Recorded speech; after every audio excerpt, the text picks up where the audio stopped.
మనం మన ధర్మాన్ని ఆచరించాలి. అయితే మీ అందరికి జడలు వేసుకోవడం వచ్చు కదా, ఎంతమంది వేసుకున్నారు చెప్పండి, వేలతో లెక్క వేయచ్చు.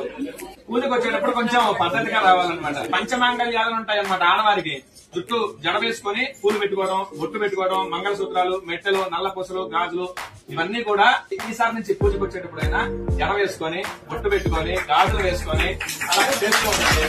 ఎందుకంటే మన ధర్మాన్ని మనం కాపాడాలి. ఇప్పుడు మీ పిల్లలు సంస్కారవంతులు అవుతారు. చదువు 30% ఉన్నా మిగతా 70% సంస్కారం ఉండాలి. ఆ సంస్కారం వల్లనే చివరి దశలో వాళ్ళు మనం చూసుకోగలిగేది అనమాట. వృద్ధాశ్రమాలు ఎందుకు ఉంటున్నాయంటే పిల్లల్లో అవగాహన లేక, పెద్దవాళ్ళు చెప్పక.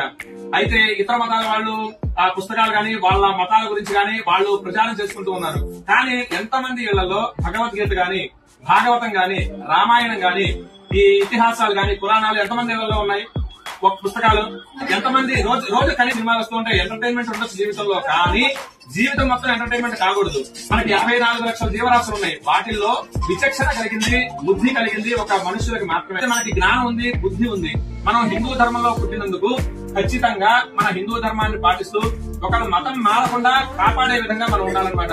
ఇప్పుడు ఎడారి మతం వాడు వచ్చేసి నా మతంలో ఇది ఉంది అని చెప్పినప్పుడు మనం కూడా చెప్పగలగాలిగా, శివుడు ఎంత శక్తివంతుడు, రాముడు ఎంత శక్తివంతుడు, విష్ణుమూర్తి ఎంత శక్తివంతుడు, వీళ్ళు ఎంతమందితో యుద్ధం చేశారు, ఏమేం చేశారని మనకు తెలియాలి ముందు వాళ్ళకి చెప్పాలి. అంటే లేదు అంటే వాడు చెప్పేది నిజం అనుకుంటాం.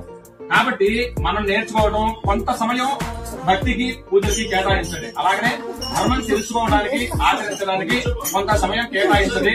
అలాగనే మీ పిల్లలకి కూడా చెప్పండి.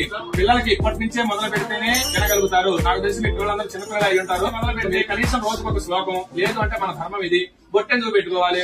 అలాగనే ఈ కొన్ని స్కూళ్లలో బొట్టు పెట్టుకోనీరు, జడ వేసుకోనీరు, రిబ్బన్లు వేసుకోనీరు, గాజులు వేసుకోనీరు. ఇప్పటి నుంచి ఇట్లా మొదలైతే ఇక పెద్ద అయిన తర్వాత అసలు వాళ్ళు మన మాట ఎందుకనమాట.